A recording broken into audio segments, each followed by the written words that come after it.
First priority तो PCS में BPSC को ही दूंगा। मैंने 2026 का अटेम्प्ट दिया तो ये सब चीज़ सुधार करके मैंने दिया कि प्री का मेंसिफिकेशन हुआ है गाइस, ठीक। Hey everyone, hope you guys are doing well. Welcome back to my YouTube channel in UPSC tales. तो स्वागत है आप लोग का एक और ब्लॉग में आफ्टर 1 ईयर। हाँ, 1 साल तो हो ही गए होंगे गाइस। और मैंने बहुत सारा कमेंट्स पढ़े एंड बहुत सारा इंस्टाग्राम पे मैसेज भी आया था कि आपने ब्लॉग क्यों छोड़ दिया, वीडियोस नहीं आता है। वीडियोस आता है तो अच्छा लगता है, देख करके हम लोग को भी मोटिवेशन होता है, हम लोग भी स्टार्ट करते हैं अपना पढ़ाई सेम रूटीन पे। तो थैंक यू फॉर सपोर्ट। अभी कि 1 साल का ब्रेक क्यों लिया था मैंने, एंड ये भी बात करते हैं कि अब आगे क्या करना है, ब्लॉग स्टार्ट करना है या नहीं करना है, यानी कि ये कंटिन्यू वीडियो आएगा या नहीं, वो सब बता दूंगा मैं। और मेनली मेरा ये 4 पॉइंट है जो आप देख सकते हैं स्क्रीन पे। ये 4 पॉइंट के बारे में मैं बात करूँगा अभी, और इसमें इंक्लूड रहेगा कि आगे क्या करेंगे, ब्लॉग के चैनल के बारे में बात करेंगे एंड ऑब्वियसली यूपीएससी के बारे में बात करेंगे क्योंकि ये यूपीएससी का ही चैनल है। एंड तो चलिए शुरू करते हैं।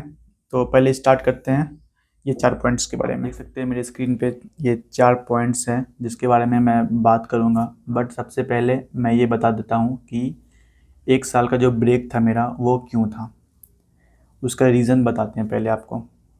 हम 2024 में हिंदी लिटरेचर किए अपने दृष्टि आईएएस से, एंड उसके बाद 2024 का अटैम्प्ट दिए थे हम। बट हमको प्री का नॉलेज जो अपने आप से पढ़ के आया उतने में मैंने एग्ज़ाम दिया, लाइक नो गाइडेंस, बस यूट्यूब से जो आया वो किया मैंने। बाकी आप देख सकते हैं ये बुक वगैरह है, एनसीईआरटी वगैरह मैंने पढ़ा था तो वो सब किया। देन उसके बाद 2024 का अटैम्प्ट दिया था मैंने, तो उसमें मेरा मार्क्स आया था पेपर 1 में मात्र 26 और पेपर 2 53 आया था। पेपर 2 53 इसलिए आ गया था क्योंकि वो मैंने एसएससी वाला का, मतलब कि जो आदित्य रंजन सर थे उनसे क्लास लिया हुआ था, तो वो मैंने कर लिया, दोस्त से लिया था क्लास। इन्हीं में ज़्यादा डिटेल्स में नहीं जाएंगे, बड़ा हो जाएगा, लॉन्ग वीडियो हो जाएगा। तो 2024 का ये सिनेरियो था, आप लोग देख सकते हैं पेपर 1 में 26 मार्क्स आया जो कि बहुत ही लो मार्क्स था। तो हमको लगा कि गाइडेंस ज़रूरी है तो हम गाइडेंस लिए। फिर 2025 में कमबैक किए, बट कमबैक में कुछ हासिल नहीं हो पाया गाइस। बस 25 मार्क्स मेरा इम्प्रूव हुआ और जो सीसेट में 3 मार्क्स और घट ही गया, 53 से 50 आ गए हैं हम लोग, ठीक है। 50 मतलब कि हमको लगा, और हम जब सर से बात की जिनसे मैंने गाइडेंस लिया था तो सर बोले कि तुम्हारा ठीक है बट थोड़ा बेसिक जो कि गलती हुआ है, पॉलिटी में मेरे 7 क्वेश्चन गलती हो गए थे उस समय, यानी कि मेरा 20 क्वेश्चन जो था अगर और सही होता तो मेरा रिजल्ट हो जाता, ठीक है। तो हम देखे कि इम्प्रूवमेंट है, तो लोग अगर जर्नी में रहता है, आप किसी से भी बात कीजिएगा तो वो यही बोलेंगे कि अगर इम्प्रूवमेंट हो रहा है या फिर अगर आप सीरियस है स्टूडेंट, बट अगर 40-45 मार्क्स भी अगर नहीं आ रहा है तो यूपीएससी छोड़ देना चाहिए। तो मैंने देखा कि भाई मेरा 50 आ रहे हैं तो फिर हम फाइट कर सकते हैं, मतलब कि यूपीएससी मेरे लिए है, ठीक है, हम कर सकते हैं। तो 50 मार्क्स के साथ फिर हम 2026 के लिए स्टार्ट किए। अब हम 2025 में जो 1 साल का जो ब्रेक लिए थे वो इसलिए लिए थे क्योंकि 2025 में हमको लगा कि थोड़ा और मेहनत करेंगे, अगर ये ब्लॉग वगैरह छोड़ देंगे तो और अच्छा हो सकता है और अच्छा करेंगे। तो हम ये सब कुछ छोड़ दिए, 1 साल का ब्रेक लिया। आप मेरा चैनल पे जाके देख सकते हैं कि मैंने 1 साल तक कोई भी एक्टिविटी यूट्यूब सोशल मीडिया कुछ भी नहीं किया मैंने, ठीक है। देन 2026 के लिए मैं कमबैक करना चाहा, बट अब बात कर लेते हैं 2026 के बारे में। आप लोग को तो क्या ही बोलूँ मैं 2026 के बारे में। मैंने बहुत मेहनत किया, लाइक कि 12 बजे रात तक, आप देख सकते हैं स्क्रीन पे, 12 बजे रात तक मैंने पढ़ा, ठीक है, 12 बजे रात। और मेरा 2025 में कुछ मिस्टेक था, बताते हैं क्या क्या मिस्टेक था। सबसे पहला मिस्टेक था गाइस, एक सेकेंड, हो नहीं रहा भाई, हो जाओ यार। हाँ, सबसे पहला मिस्टेक था कि मेरा बेसिक में मेरा क्या था कि पॉलिटी, ठीक है, थोड़ा सा पॉलिटी में 7-8 क्वेश्चन का मेरा जो था गलती हो गया था वो था। बाकी मैंने पीवाईक्यू नहीं किया था सही से, पीवाईक्यू भी नहीं किया था मैंने 2025 में, जो कि जिसमें मेरा 50 मार्क्स आया था, बिना पीवाईक्यू कर गए थे हम।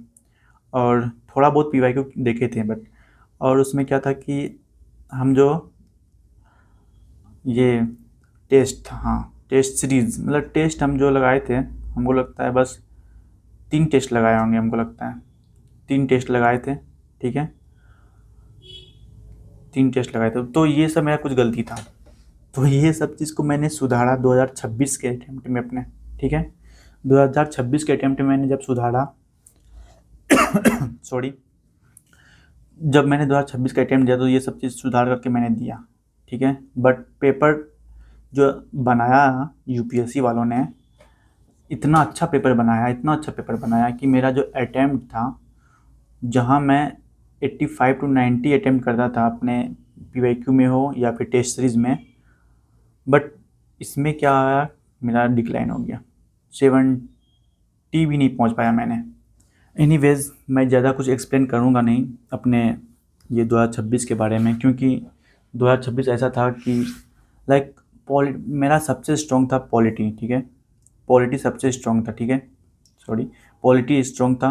पॉलिटी टॉप 4 बोलते हैं ना, टॉप 4 स्ट्रॉन्ग करना चाहिए, history polity economics, history polity economics and आपका ये ज्योग्राफी, सॉरी भूल रहा था मैं। तो ये मेरा चारों सबसे स्ट्रॉन्ग पॉइंट था, सबसे स्ट्रॉन्ग, ठीक है। और उसमें से भी सबसे मेरा फर्स्ट प्रायोरिटी था पॉलिटी पे, जिसमें कि मैंने जिसके वजह से मैं 2025 का एग्ज़ाम जो है क्वालिफाई नहीं कर पाया था प्री।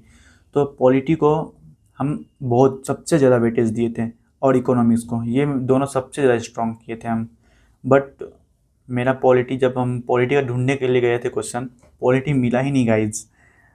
आप लोग को पता है ना, 7 क्वेश्चन पूछा था पॉलिटी में, उसमें भी बहुत ज़्यादा लेंदी। यार ये लोग को आर्टिकल 13 के बारे में पूछना था ना, सीधा पूछ लेता भाई, एक्स वाई, एक्स ने वाई से ये कहा, वाई ने जेड एक्स को ये कहा, तो कौन सही बोल रहा है, इतना क्या घुमाना था भाई। पेपर लेंदी हो गया, उसके वजह से टाइम नहीं हो पाया मैनेज। तो ये सब कुछ था। बाकी हम यही बोलेंगे कि मेरे साइड से तो हम अपना पूरा 100% एफर्ट दिए थे अपने इस 2026 के लिए। 100 से ज़्यादा बोल सकते हैं, हम 200 भी बोल देंगे तो कम ही रहेगा फाइनली। तो आप देख लिए कि 3 जो पॉइंट्स था मेरा वो क्लियर कर चुके हैं हम। अब बात करते हैं प्लान बी के बारे में कि मेरा प्लान बी क्या रहेगा। तो सबसे पहले मेरा प्लान बी रहेगा कि पीसीएस यानी कि स्टेट पीएससी को मैं फोकस करने वाला हूँ। एंड अभी मेरा 2 महीने के बाद जुलाई में 26 जुलाई डेट है बीपीएससी का। एक्चुअली मैं तो फर्स्ट प्रायोरिटी तो पीसीएस में बीपीएससी को ही दूंगा, तो मेरा बीपीएससी रहेगा।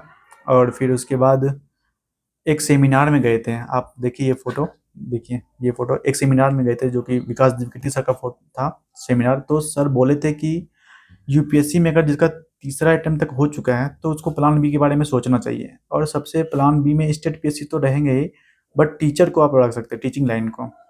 तो इसके लिए हम बीपीएससी, तो मैंने बिहार टीचर, बीपीएससी टीचर तो होता ही है बिहार में, तो उसके लिए हम अब जर्नी स्टार्ट करेंगे, अपना बीएड भी करेंगे। तो ये मेरा स्टार्टिंग साल रहेगा। तो अभी मैं ये यूपी में जो इंट्रेंस एग्ज़ाम हो रहा है अभी यूपी बीएड का, उसका भी एग्ज़ाम देने जाऊंगा। आज आज तो निकलूँगा मैं अपने घर के लिए, जो मेरा घर है भागलपुर डिस्ट्रिक्ट जाऊंगा। देन फिर मेरा वाराणसी सेंटर दिया है यूपी बीएड का, तो मैं वहाँ जाऊंगा। एंड तो वही है कि हम टीचिंग लाइन को दे सकते हैं अपना इम्पोर्टेंस। एंड फिर 2 हो गया, स्टेट पीएससी हो गया और टीचिंग लाइन हो गया, तो 2 रहेगा। और एक लास्ट में मैं होगा तो may be, not confirm, but may be UP PSC को मैं टारगेट करना चाहूँगा अगर हो सके तो। बाकी यही था मेरा प्लान बी। और टीचिंग देखते हैं कि बीएड वगैरह कर लेते हैं उसके बाद, क्योंकि देखो यूपीएससी तो छूटेगा नहीं बहुत, क्योंकि आप अगर यूपीएससी के सीरियस स्टूडेंट हैं तो आप लोग को पता होगा कि एक बार इसमें अगर आ गए, हर बार इम्प्रूवमेंट होते जाता है। जब इम्प्रूवमेंट होते जाता है तो इसका मतलब पता चलता है कि हम कर सकते हैं, ठीक है। तो इसलिए यूपीएससी नहीं छूटेगा गाइस, और बीपीएससी भी नहीं छोड़ेंगे। बाकी अगर टीचिंग रहेगा साइड से, बट ये दोनों तो मेरा फर्स्ट प्रायोरिटी रहेगा हमेशा से। और देखते हैं कहाँ तक होता है। अब वीडियो यहाँ पे एंड करते हैं, क्योंकि सब तो बात कर ही लिए हैं कि आगे क्या करना है। बाकी वीडियोस देखते हैं, होगा तो अपलोड करेंगे, ब्लॉग बनाएंगे। रेगुलर तो नहीं रहेगा, हमको इतना पता है, बट कभी कभी बीच में सब सप्ताह में 1-2 दिन डाल डाल देंगे वीडियो, ठीक है। एंड बाकी लाइक शेयर सब्सक्राइब कर दीजिएगा अगर वीडियोस पसंद आए तो। और फिर मिलते हैं नेक्स्ट वीडियोज़ में, तब तक के लिए bye bye and take care and strongly come back करना है आप लोग को भी। तो फिर ध्यान रखिए अपना और अपने फैमिली को भी समझाइए, सपोर्ट बहुत ज़रूरी है इस एग्ज़ाम में। एंड मेरा फैमिली तो मुझे सपोर्ट करते हैं गाइस, बहुत ज़्यादा सपोर्ट करते हैं। बाकी देखते हैं अब आगे क्या होता है, तब तक के लिए बाय।